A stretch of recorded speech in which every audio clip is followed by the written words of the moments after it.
Olá, seja bem-vindo ao Desafio da Leitura Bíblica. Você está pronto para se envolver com a Palavra de Deus? Espero que sim. Neste post, vamos começar a dar o primeiro passo em nossa observação, respondendo à pergunta: o que vejo?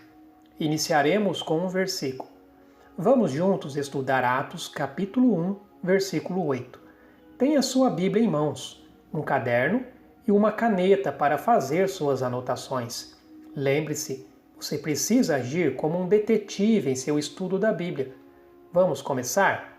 Primeiramente, antes de continuar, dê uma pausa e leia o capítulo 1 de Atos, em especial o verso 8. Pronto, agora vamos começar com os termos deste versículo 8. Qual é o termo mais importante neste versículo? Se você observar bem, vai notar que é a palavra mas. Esta palavra indica um contraste. Se você não sabe o que isso significa, recomendo que veja em um dicionário. Ela indica uma mudança de direção. E aqui cabe perguntar: o que a palavra mas me obriga a fazer? Ela me obriga a ir para o contexto anterior. Logo, irei falar sobre a importância disso. Em relação à Bíblia, não podemos estudar um texto de forma isolada, mas sempre em relação ao contexto onde está inserido. Se você leu o capítulo 1 de Atos, verá que ele começa mencionando o primeiro livro escrito, que sob investigação vem a ser o Evangelho de Lucas. Aqui descobrimos que o escritor do livro de Atos é o mesmo do Evangelho de Lucas. Uma pergunta importante: quem foi Lucas? Faça sua pesquisa e descubra o que sabe sobre ele. Lucas e Atos formam um relato dividido em duas partes, em que o assunto é o mesmo: Jesus. O Evangelho de Lucas relata a história de Jesus, e o livro de Atos é uma continuação do seu ministério, só que agora através dos seus discípulos, denominados apóstolos. Além do mais, eles são endereçados à mesma pessoa, Teófilo. Pergunta: quem era Teófilo? No Evangelho, ele é chamado por Lucas de Excelentíssimo, o que pode indicar uma pessoa que ocupava uma alta posição na sociedade. O livro de Atos começa com uma discussão. Será este o momento que Jesus vai estabelecer o seu reinado? A resposta de Jesus mostra que isso não era da competência deles, mas de Deus. Eis onde entra a palavra mas. Este é o contexto que antecede o verso 8. Agora, vamos ver a sequência, pois também precisamos analisar a atmosfera, isto é, o ambiente. Os versos seguintes falam da ascensão de Jesus. O verso 8 são as últimas palavras de Jesus aos seus discípulos. Ele está dando uma ordem para eles continuarem a obra que ele começou. É como se estivesse dizendo: agora o trabalho é de vocês. Nota importante: quando estudar versículos da Bíblia, certifique-se de colocá-lo em seu contexto. Agora, vamos ver quem são as pessoas envolvidas. Vimos a importância da palavra mas. Agora existe um segundo termo-chave a se notar. Qual é? A palavra vós. Observe que ela é repetida: recebereis, sereis. Quem são as pessoas que fazem parte do vós? Pelo contexto, vemos que são os apóstolos. Mais uma tarefa para você. Faça uma lista de quem são os apóstolos. Tente imaginar em sua mente estas pessoas. Elas tinham ouvido os ensinamentos de Jesus, visto os seus milagres e passado tempo com ele. Agora, tem a oportunidade de fazer-lhe a pergunta crucial de suas vidas, o que provavelmente eles esperavam que Jesus fizesse ao ser glorificado. Uma questão a ser levantada é: qual o verbo principal deste verso 8? Se observou bem, vai notar que é o verbo recebereis. Agora, em que tempo verbal ele está? Isso mesmo, no futuro, apontando para algo que vai acontecer. Outra questão é o que eles vão receber. Poder. Esta palavra também poderia ser traduzida por habilidades. Porém, Jesus não está falando de coisas físicas, mas espirituais.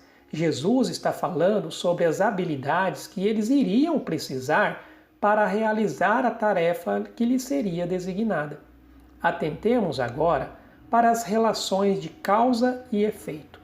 O texto diz: ao descer sobre vós o Espírito Santo. O que isso acrescenta ao versículo? Exatamente, uma relação de causa e efeito. O poder não virá até que o Espírito venha.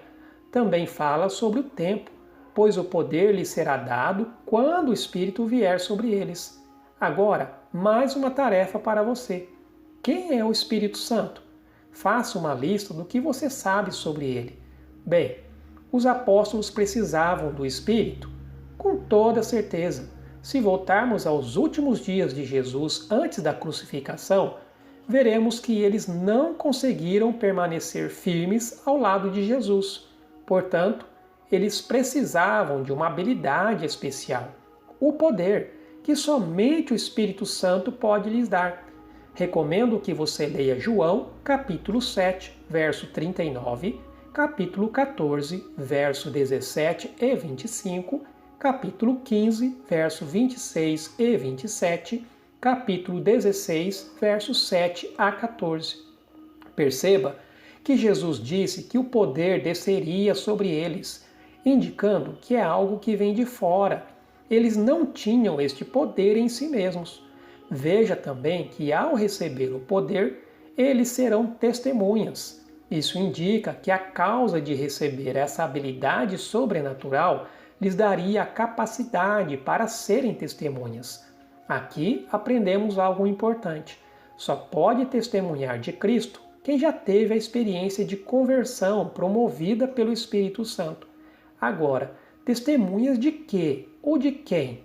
De Jesus, dos seus feitos maravilhosos, da salvação que ele veio trazer. Eles seriam representantes de Cristo. Vamos definir o termo. Já que estamos investigando por meio da observação, cabe aqui perguntar: o que é uma testemunha? Uma definição simples é alguém que viu ou experimentou algo. E é exatamente o que eles iriam fazer. Afinal, passaram 3 anos e meio com Jesus. Como resultado do poder que iriam receber, eles seriam pessoas diferentes. Veja agora a sequência do verso. Ele diz que eles seriam testemunhas tanto em Jerusalém, cidade em que estavam, como também na Judéia, Samaria e confins da terra. Precisamos nos atentar aqui à importância do lugar. Começa em Jerusalém, basicamente o lar, mas também o lugar onde o seu mestre fora crucificado. Isso significa um ambiente hostil, onde eles não seriam bem-vindos. Logo depois vem a Judéia e Samaria. Aqui é importante que você olhe no mapa e identifique estes locais. Você vai perceber que eles saem de uma cidade, vão para uma província e depois para Samaria. Recomendo que você leia João, capítulo 4, verso 1 a 42. Nota importante: judeus e samaritanos não se davam muito bem. Havia uma rixa e preconceitos entre eles. Por isso, judeus evitavam passar por Samaria. Mas aqui, Jesus diz que eles deveriam ir para um lugar que provavelmente eles evitariam. E por fim, confins da terra.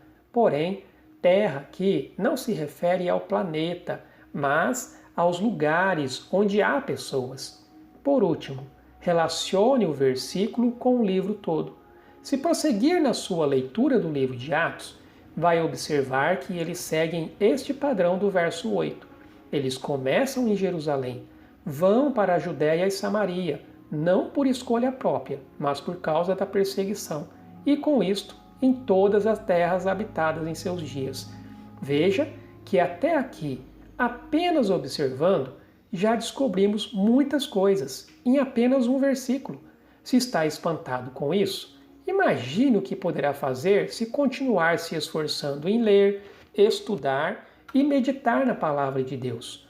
No próximo post, vou falar sobre como podemos usufruir melhor da leitura para o estudo bíblico.